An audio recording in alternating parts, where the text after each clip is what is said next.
Apa saja makom dalam tasawuf, apa saja? Satu,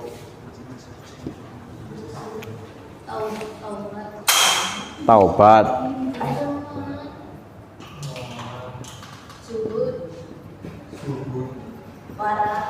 Sabar, syukur, tawakal. Ini bukan wara, maksudnya warok. Kayak gini tulisannya kayak gini tulisan Arabnya kayak gini. Warok. Yang keempat apa? Sabar. Syukur, tawakal. Taubat. Ridho.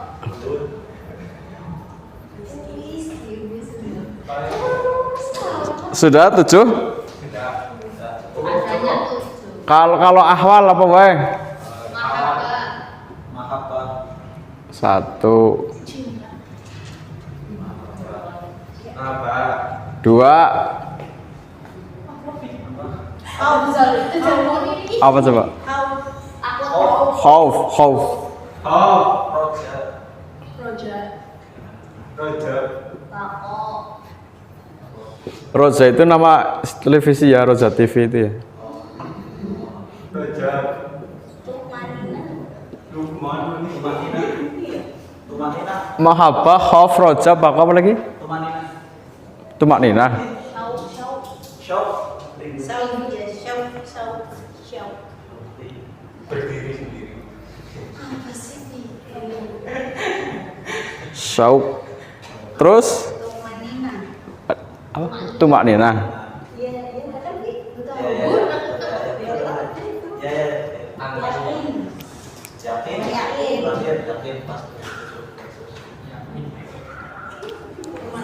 Sama ya, ada 7 ya.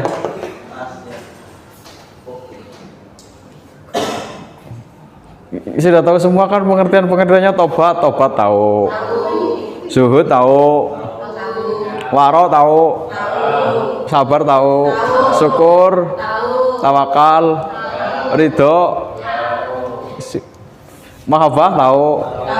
Khauf tahu. Roja, bako, sauk, tumak ninah, yakin.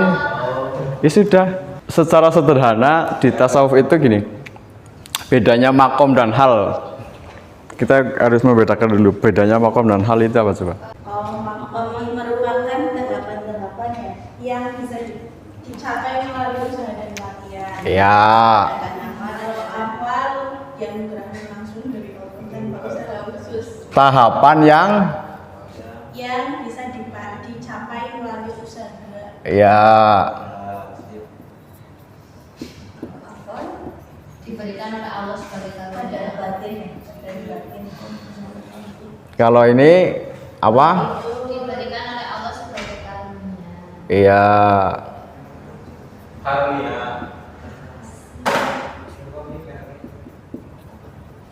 Atau karunia.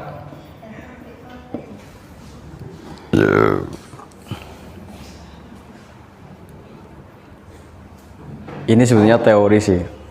Iya, ini teorinya. Ini teori dalam tasawuf. Teori ini sebetulnya.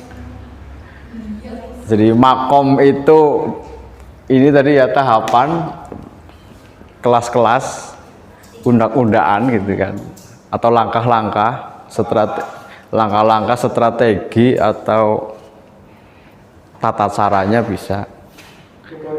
Tutorial ya.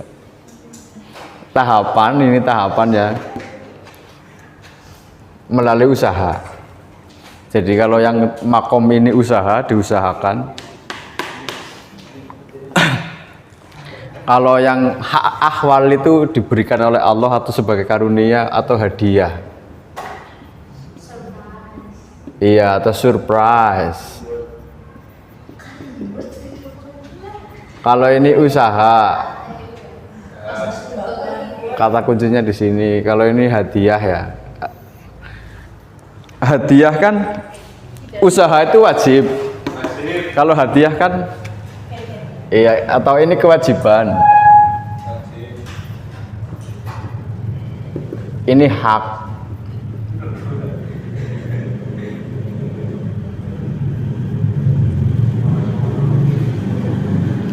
Jadi tidak semua orang yang iya berusaha di jalur ini makom itu kemudian mendapatkan hal itu juga tidak semua. Karena kan hadiah.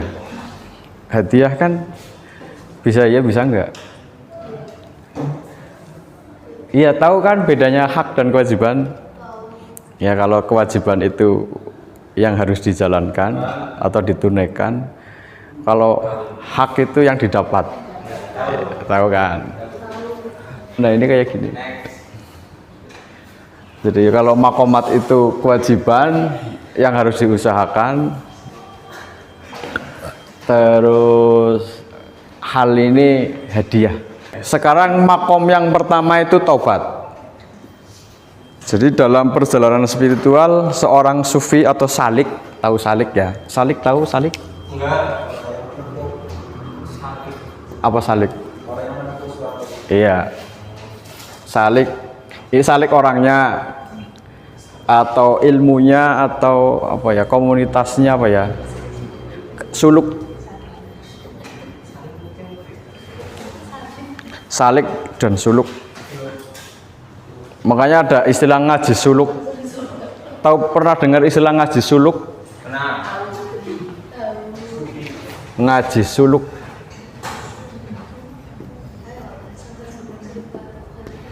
Ngaji suluk, orangnya namanya salik.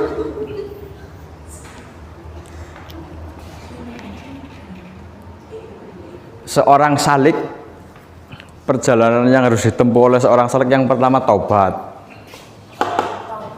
Ya, taubat. Kalau yang ini taubatnya taubat serius. Iya, pintu gerbang menuju dunia tasawuf. Kalau yang di tobat yang secara fikih kan cuma mengucapkan istighfar, apalagi sholat kayak gitu kan.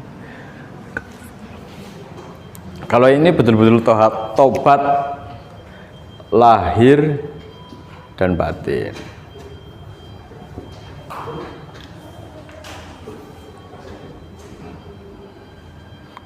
Makom yang pertama itu yang harus ditempuh adalah taubat. Taubatnya lahir dan batin.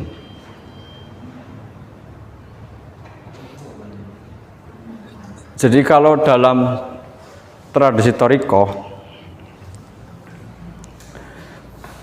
setelah misalnya saya mau ikut thariqah setelah ketemu dengan mursyidnya, itu kemudian kan di beat itu ya. Nah kemudian masuk makom ini, taubat ini. Pertama, ya sebetulnya langkah-langkahnya sebetulnya lebih rumit, lebih banyak dari ini kan hanya yang globalnya ya. Misalnya kalau ikut jalur thariqah itu kan berarti tasawuf akhlaki.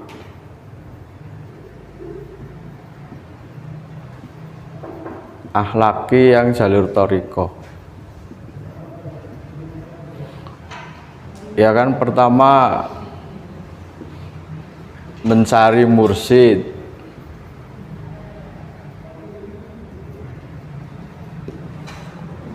Ini mencari mursyid ini tidak sederhana loh.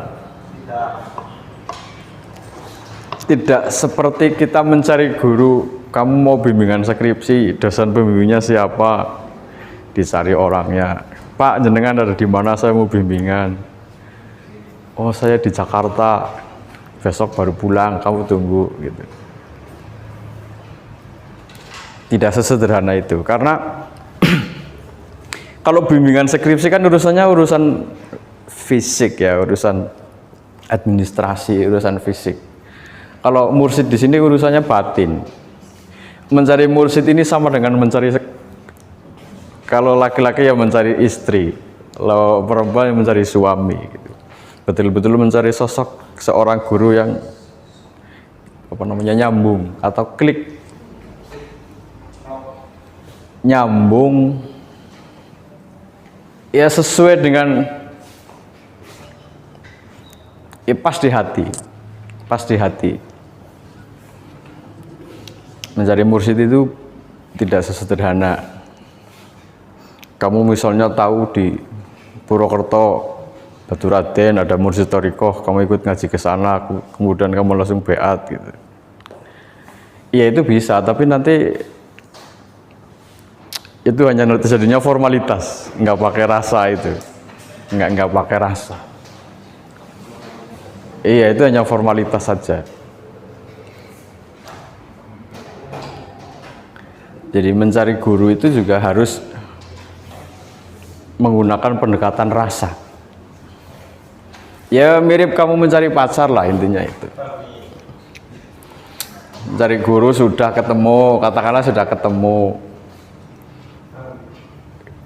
Ya kan kemudian ikut baiat. Baik. Ya baik pakai tab. Oh. Pakai kayak gini aja, baiat motor. Kayak gini ya. Motor baiat. Kayak gitu. Setelah beat itu kemudian memasuki tahap ini, makom ini ya. Ke sini. Kalau di thariqah kan biasanya ada amalannya. Oh, minggu depan ya bicara thariqah ya, sejarah thariqah. Kalau di Qadiriyah Naksabandi, Qadiriyah dulu, Qadiriyah kan zikir lafal jalalah la ilaha illallah 165 kali. 165 kali setiap sholat, setiap 5 waktu lah, setiap habis sholat.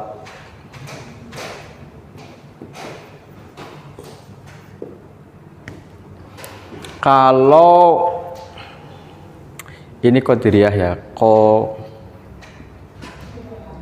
terus Syadziliyah, Sadziliyah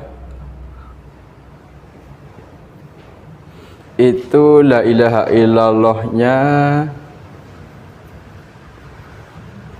100 kali, hanya habis ba'da asar dan subuh. Kalau Naksabandiyah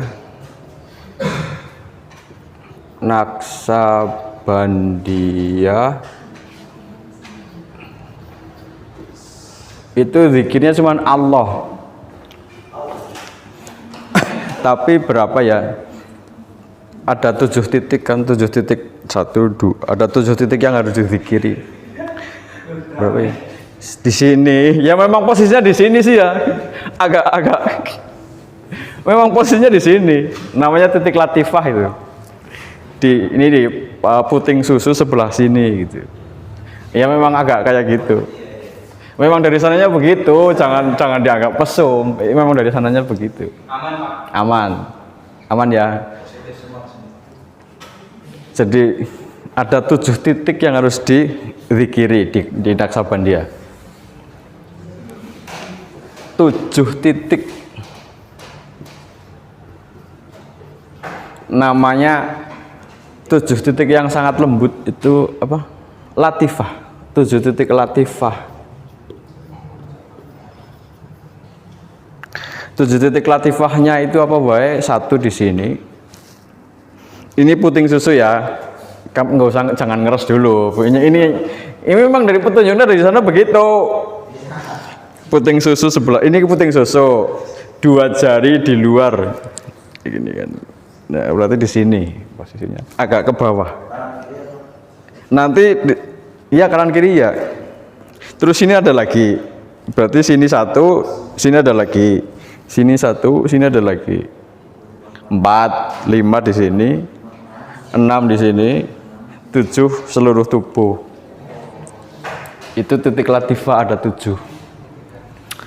Latifatul qalbi, latifatul ruh apa ya? Latifatul khofi, latifatul sir apa ya?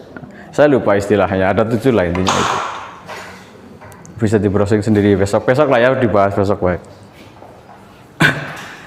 Di sini 2000 ya, 2000 kalau nggak salah loh. 2000 terus 1000 gitu. Berapa jadinya? 8.000.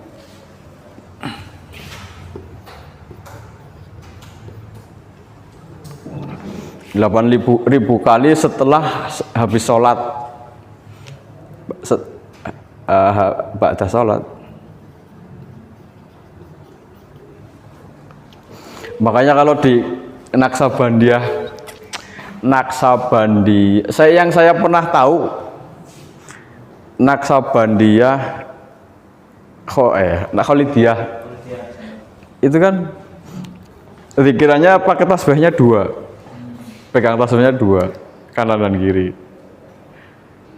Duduknya kayak orang tahiyat itu tapi kebalik. Orang tahiyat kan yang ditekuk kaki kanan, itu yang kiri. Kayak gitu. Kayak gini kan. Yang kanan ini yang Allah begitu sampai 100 ini satu set satu. Allah satu lagi set aja. Kayak gitu. Sampai habis 2000. Keren kan?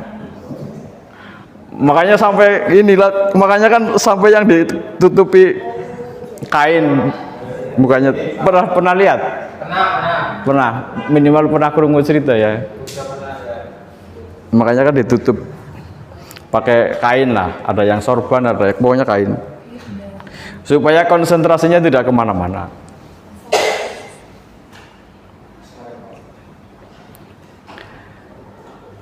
Ada lagi satoriyah juga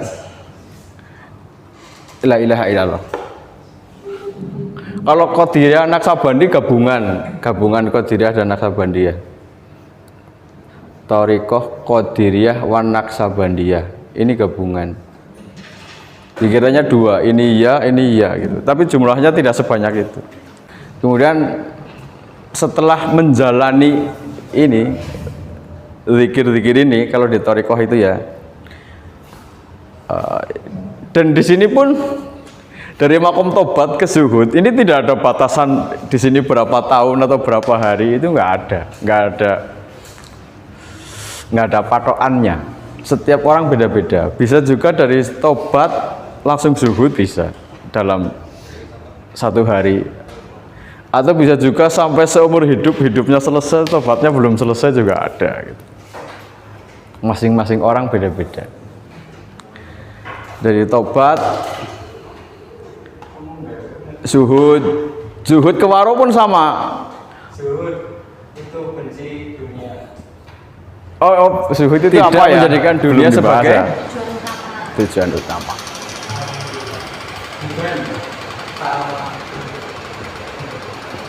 Dunia bukan tujuan utama.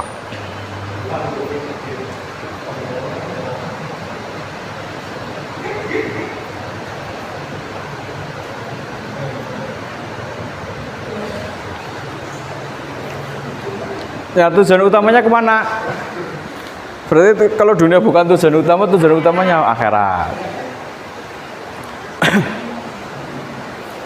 Jadi orang zuhud di makom zuhud ini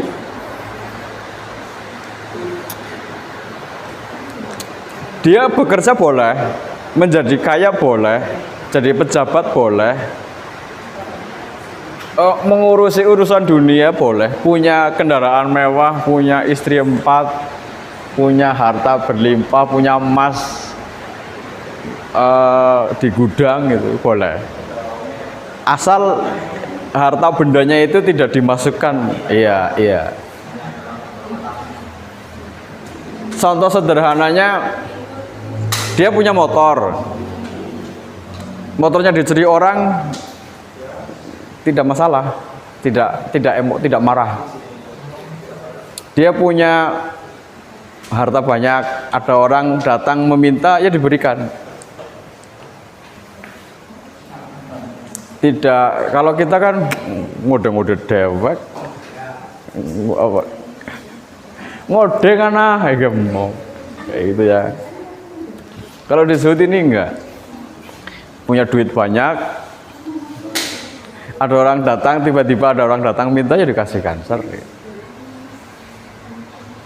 Jadi harta benda dunia itu tidak dimasukkan ke dalam hati. Iya. Yeah. Terus kalau waro, apa waro? Apa coba?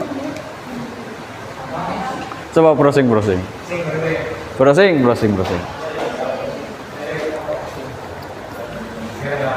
Apa itu waro? Hati-hati.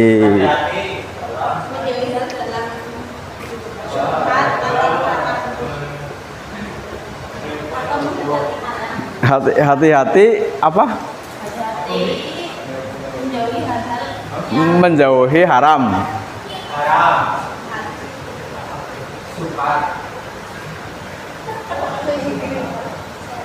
Subhat apa haram? Menjauhi subhat apa haram?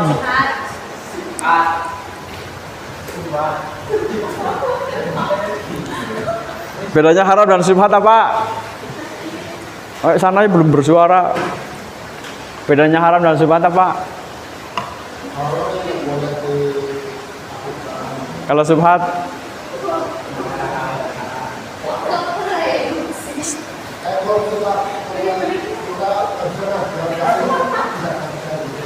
itu subhat. Coba bedanya subhat, ada tahu nggak bedanya subhat dan haram apa? Subhat itu belum Ya. Di tengah-tengah. Ya, ini haram.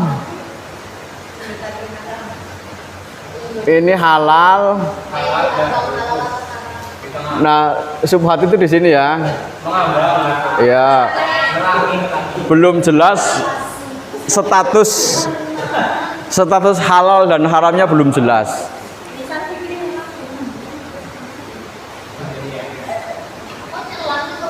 Jadi kalau kamu naksir cewek gitu kan, katanya sudah tunangan, tapi belum ijab kabul, itu namanya apa? Gini, katanya sudah tunangan, tapi kok mendekati yang lain. Katanya sudah tunangan, tapi kok selingkuh gitu. Itu posisinya ini ya. Subhat ya, tidak jelas halal dan haramnya.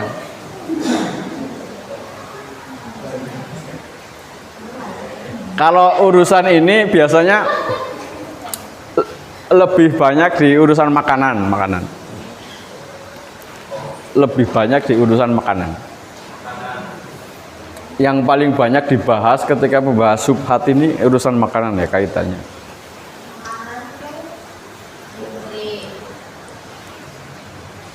Yang belum jelas halal dan haramnya itu subhat.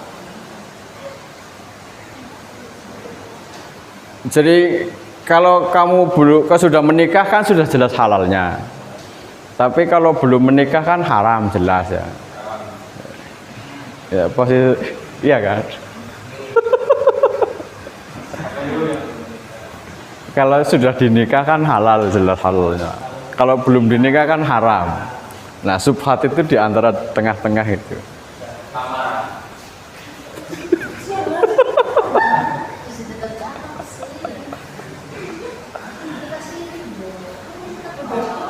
Waro, hati-hati atau menjauhi subhat. Waro, sabar. Sudah sering ya?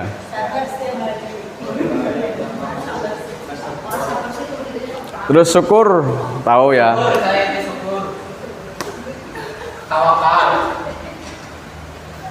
Gini pertanyaannya gini. Ini makom-makom ini yang menentukan makom-makom ini, misalnya saya sudah bertorikoh selama 10 tahun. Terus makom saya di mana? Nah, ini yang menentukan siapa itu? Apakah masih tetap ditobat? Apakah masih sudah zuhud? Atau sudah waro, sabar, syukur, tawakal itu sudah yang mana?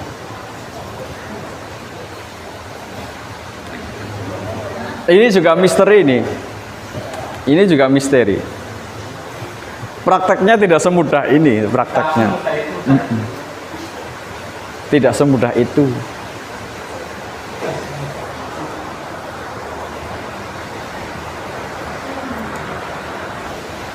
Ada orang yang begitu tobat, selesai begitu tobat dia langsung ke sini ya bisa. Ada orang yang merangkak satu persatu gini, terus 10 tahun, 10 tahun, 10 tahun, 10 tahun juga ada. Ada yang sampai seumur hidup masih di makom tobat sampai ajalnya selesai juga ada.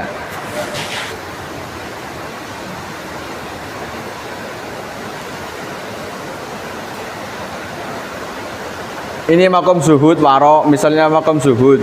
Kalau misalnya kamu sudah bertorikoh, sudah beat, sudah ini menjalankan ini zuhud, tapi ternyata kamu masih suka ngurusi dunia, itu berarti belum bisa masuk makom zuhud, tapi masih di bawah. Harus tobat dulu sampai tobatnya benar. Baru setelah tobatnya benar, baru bisa menempuh atau menginjak makom zuhud.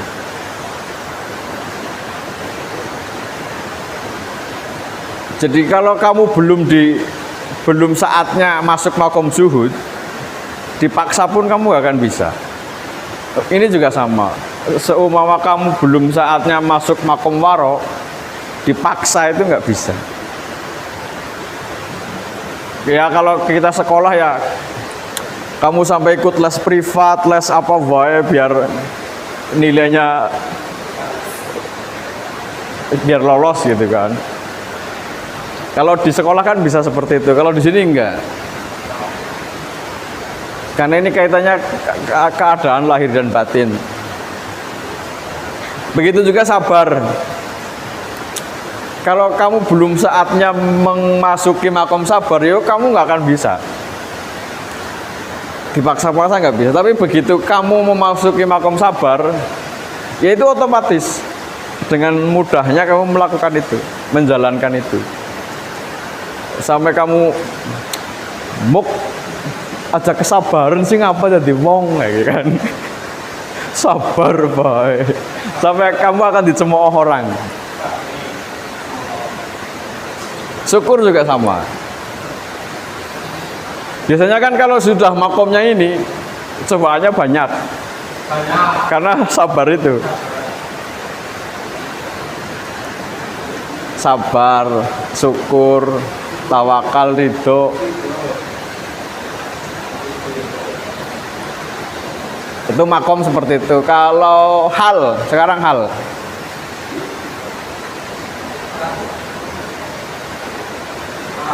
Mahabbah, tahu cinta ya, tahu.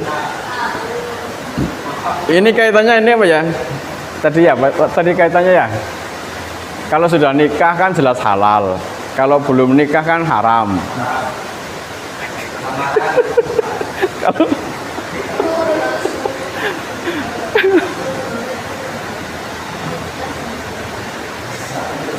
katanya cinta, tapi statusnya belum jelas, itu kan berarti syubhat itu.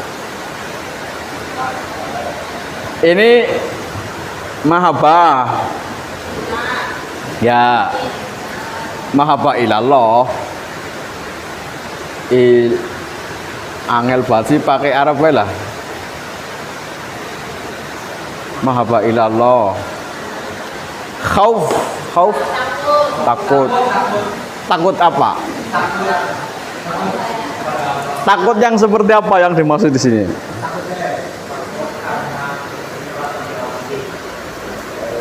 Takut gimana? Pasti diawasi. Ya. Khauf itu takut. Ya. Bisa takut karena diawasi. Terus apalagi takut yang seperti apa? kalau orang takut kepada harimau, kan dia akan menjauhi harimau. Kamu takut terhadap utang, kamu akan menjauhi utang. Terus kalau apakah kita takut kepada Allah, kita menjauhi Allah juga? Takut ketika buat susah.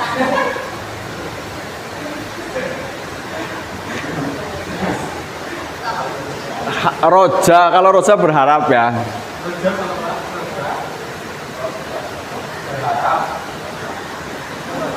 Sebetulnya gini, khauf ini rasa takut lebih ke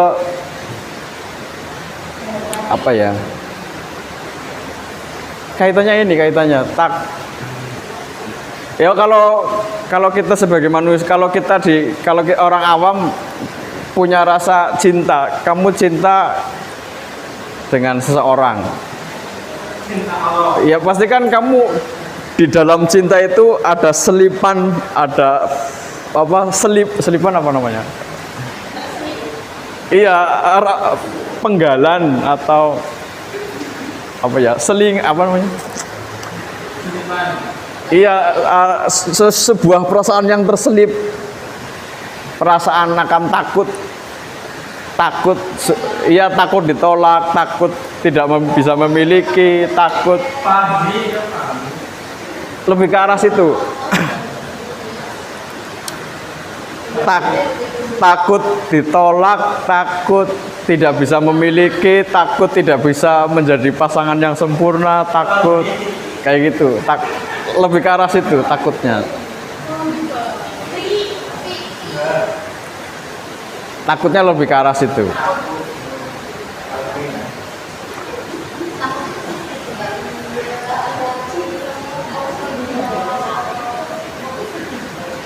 Terus roja berharap. Berharap seperti apa yang dimaksud? Berharap yang seperti apa?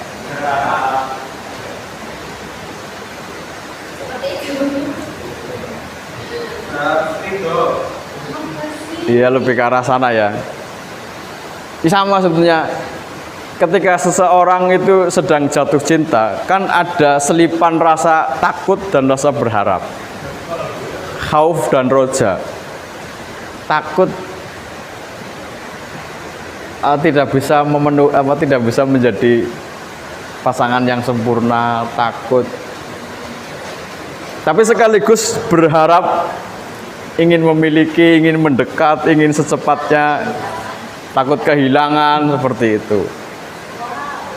Ada takut kehilangan, tapi sekaligus berharap untuk hidup selamanya. Kompleks.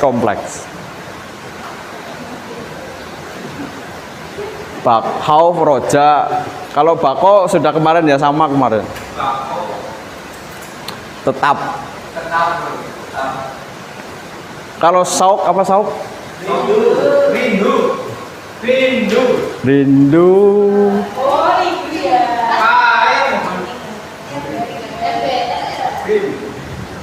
Rindu.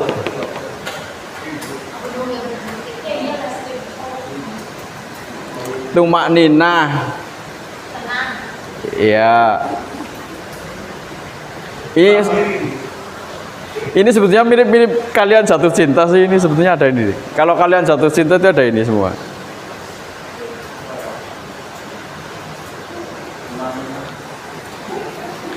Begitu kamu jatuh cinta, pasti di dalamnya itu akan terselip rasa khauf, ketakutanmu.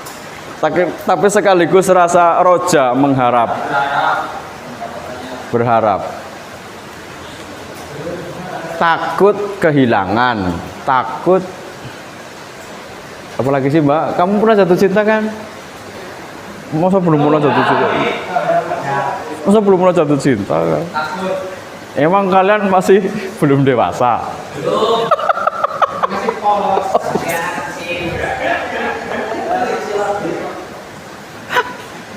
Labil mah beda. Ini kan ada belum babil.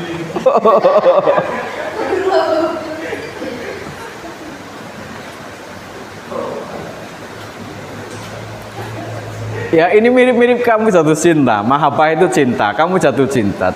Di dalamnya akan muncul perasaan khauf, takut kehilangan. Takut apa lagi sih coba? Takut kehilangan. Takut apa lagi? Takut ditinggal. Iya, apa lagi? Apa lagi?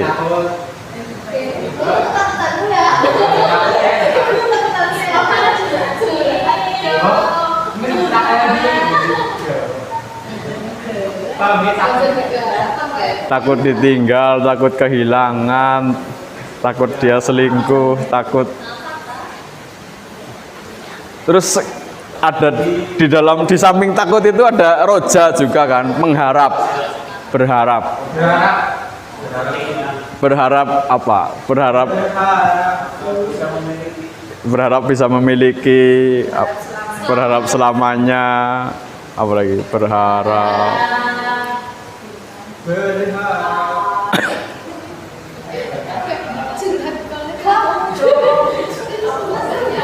Ya emang ini cerita cinta ya.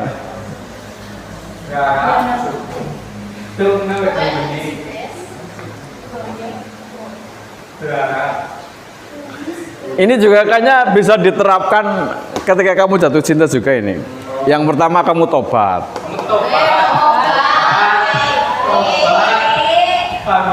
Begitu kamu sudah memutuskan cinta dengan seseorang, kamu harus tobat melirik orang lain gitu.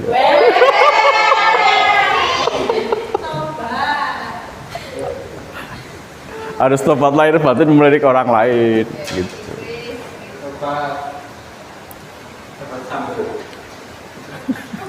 Terus zuhud. Cinta itu cinta sesama manusia Enggak zuhud ya? Kalau laki-laki enggak zuhud. Biar bisa diterima itu enggak zuhud. Oh gitu ya. Udah duit apa tuh melamar? Orang ya enggak terima. Ya maksudnya zuhudnya diartikan semua tujuannya ke sana atau untuk si A. Iya, for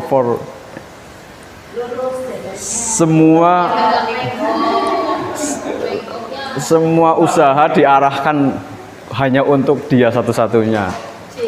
Gitu. Terus waro, hati-hati dan menjauhi yang subhat gitu. Berarti kan. Jadi kalau menjauhi yang subhat itu dijauhi, apalagi yang haram. Berarti kan yang diusahakan yang halal. Berarti kan yang halal itu apa tadi? Menikah, itu halal.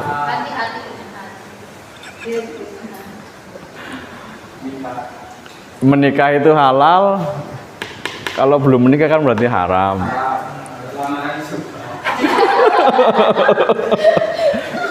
Kamu cinta tapi belum menikah, pacaran kan, jadinya pacaran itu subhat berarti kan, posisinya subhat statusnya itu. Atau jangan-jangan malah haram? Atau malah haram? Haral. Waro, terus sabar. Ya, sabar diomelin ya kamu diem gitu ya. Terus bersyukur, menerima apa adanya, tawakal.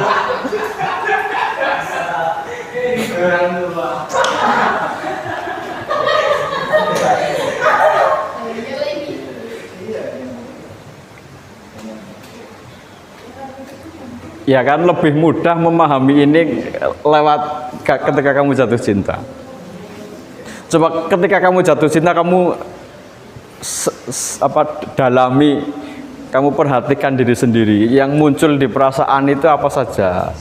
Ini muncul nggak kayak gini.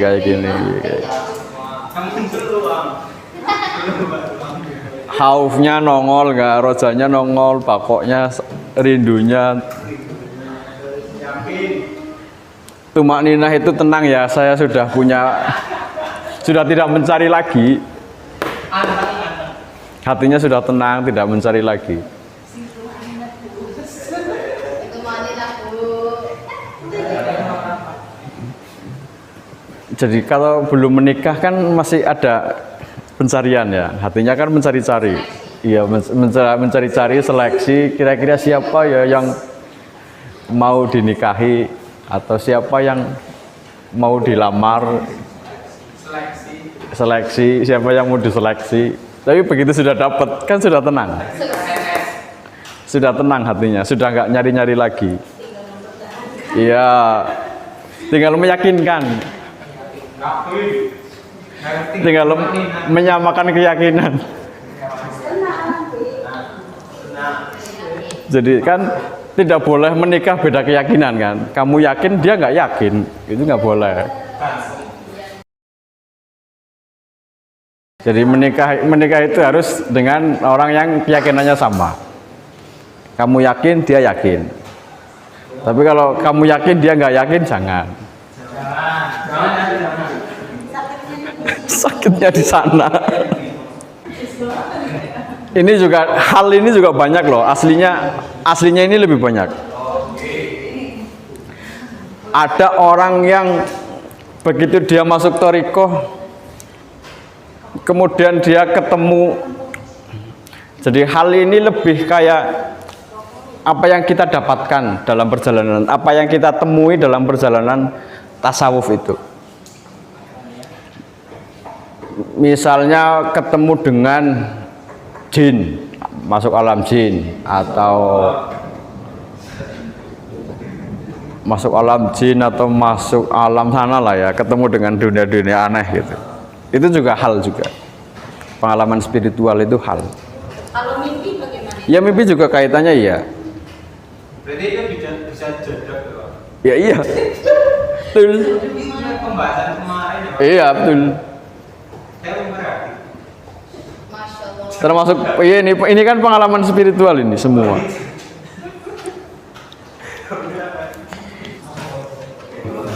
Ketemu alam jin, masuk alam barzah kuburan, misalnya ketemu alam akhirat, ketemu hari kiamat, atau tiba-tiba kamu jadi orang sakti, tiba-tiba kamu jadi dukun bisa mengobati, tiba-tiba kamu tahu misalnya ada orang, oh dia mau mencuri, tiba-tiba kamu tahu seperti itu kaitannya pengalaman spiritual. Nanti kaitannya pengetahuan spiritual juga. Pengalaman spiritual kaitannya pengetahuan spiritual.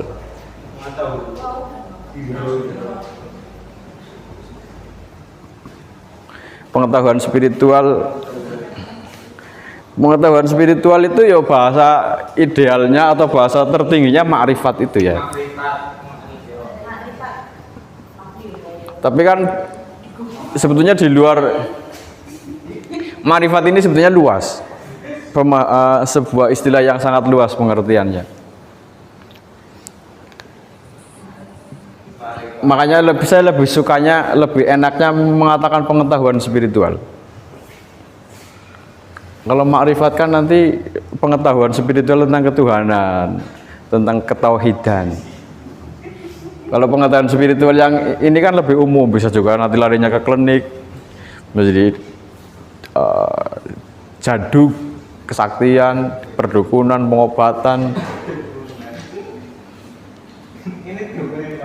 apalagi ilmu banyak itu. Ada orang yang begitu masuk thariqah kemudian dia diperlihatkan alam gaib, kemudian dia terlalu asik di situ, terlalu asik menjadi dukun karena pasiennya banyak, omongannya didengarkan, duitnya banyak, ada angpaunya, ada amplopnya, dia terlalu asik di situ. Nanti dia nggak akan pernah naik, nggak akan pernah naik tingkatan, hanya stagnan di situ.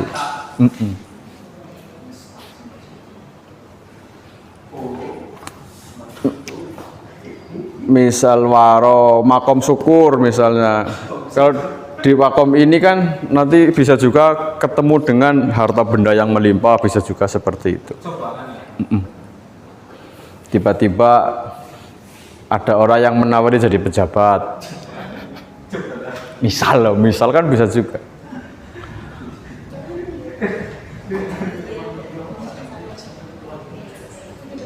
Makanya kan di syairnya Gusmus pernah dengar nggak? Ada, iya apa ya? Hampir jadi wali, dia malah jadi apa? Tim kampanye itu ketua apa kampanye, tim ikut kampanye, tim sukses, tim sukses. Ada, ya kan pernah dengar itu nggak? Istilahnya gimana ya? Hampir jadi wali tapi malah jadi tim sukses. Akhirnya turun lagi dia. Gitu. Iya, makomnya turun lagi ke bawah. Harusnya nulisnya dibalik ya, tobatnya di bawah.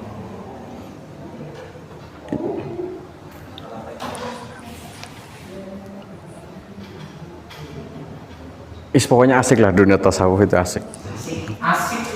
Ketemu dengan hal-hal yang ya banyak hal yang selama ini kita belum pernah lihat. Termasuk dunia-dunia gaib, termasuk gini, hadis Nabi mengatakan apa, oh ternyata beneran ya. Misal kamu pernah melihat pahala, misalnya kayak gitu, atau pernah lihat dosa, atau pernah lihat surga, neraka gitu. Itu juga pengalaman spiritual, pengetahuan spiritual kaitannya. Tapi yang penting ini ya, ada mursyidnya, ada gurunya. Itu cara mencari mursyid gimana Pak? Coba kamu browsing coba. Mursyid yang baik dan mursyid yang baik itu seperti apa? Coba. Satu, sebetulnya sudah habis. Berilmu, berakhlak, terpuji. Berilmu.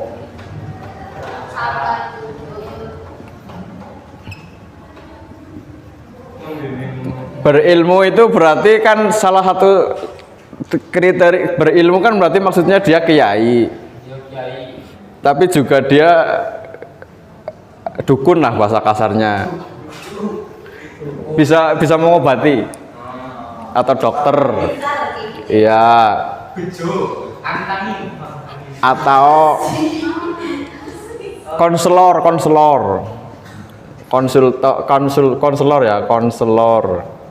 Tempat untuk konsultasi. Konsultasi telur, berilmu. Terus dia juga mengetahui ilmu. Iya, ilmu-ilmu lain. Yang kedua apa lagi? Berakhlak.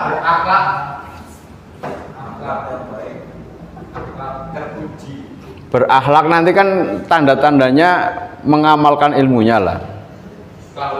Iya.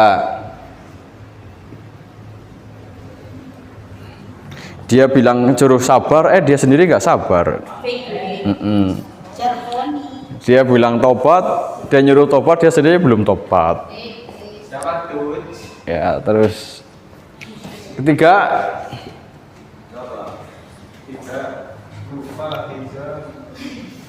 itu membimbing. Mau membimbing. Untuk menuju kesempurnaan. Ya, jadi kamu jangan nyari mursyid yang muridnya banyak. Nanti kamu nggak akan punya kesempatan untuk bimbingan. Bimbingan spiritual. Jangan mencari murid yang muridnya banyak. Nanti kamu nggak akan punya waktu untuk bimbingan. Karena kamu mau bimbingan, mau sowan bimbingan, sudah ada yang mendahului. Begitu mau sowan, sudah ada yang mendahului. Padahal kamu di situ sudah seminggu, kan merepotkan. 4 apa lagi?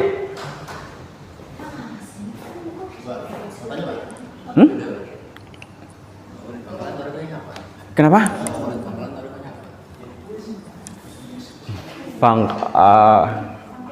Nggak tahu saya apa ya. Mbah Khalil Bangkalan itu apa? Kurang paham saya, kurang paham.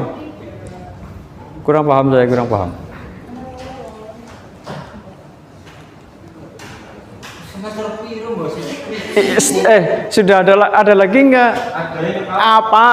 memiliki hujah yang kokoh. Memiliki Hujah. hujah. Hujah ya. Hujah tahu hujah? Iya, alasan bisa, dalil bisa, bukti bisa. Hujah yang kuat. Apalagi Berpegang pada tarekat yang baik. ya tarekat muktabaroh ya. Tarekatnya muktabaroh. Muktabaroh itu tarekat yang diakui atau dijamin terbukti terjamin sanadnya. Terus selebihnya itu yang taubat bawah. Selebihnya. Apa? Seperti Zuhud, waro, sabar gitu ya. Kayak gitu.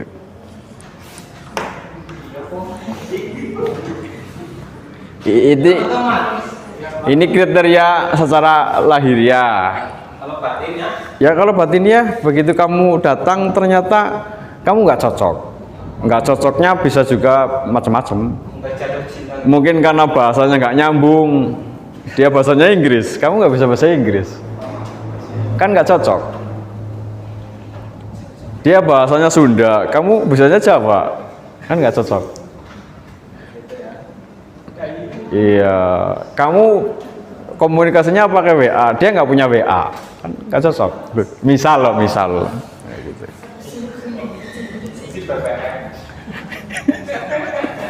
Mas dia masih BBM gitu.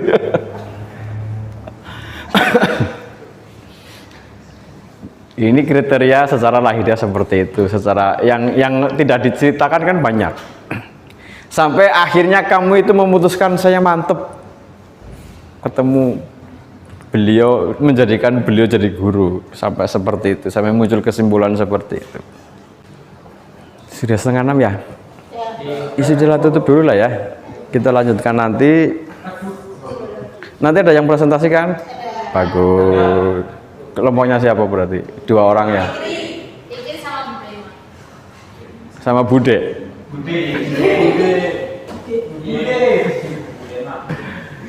Terima kasih dari saya. Gak ada pertanyaan lagi? Gak ada. Cekap semanten rin saking kawula kata lebetan nyuwun ngapunten. Assalamualaikum warahmatullahi wabarakatuh. Waalaikumsalam.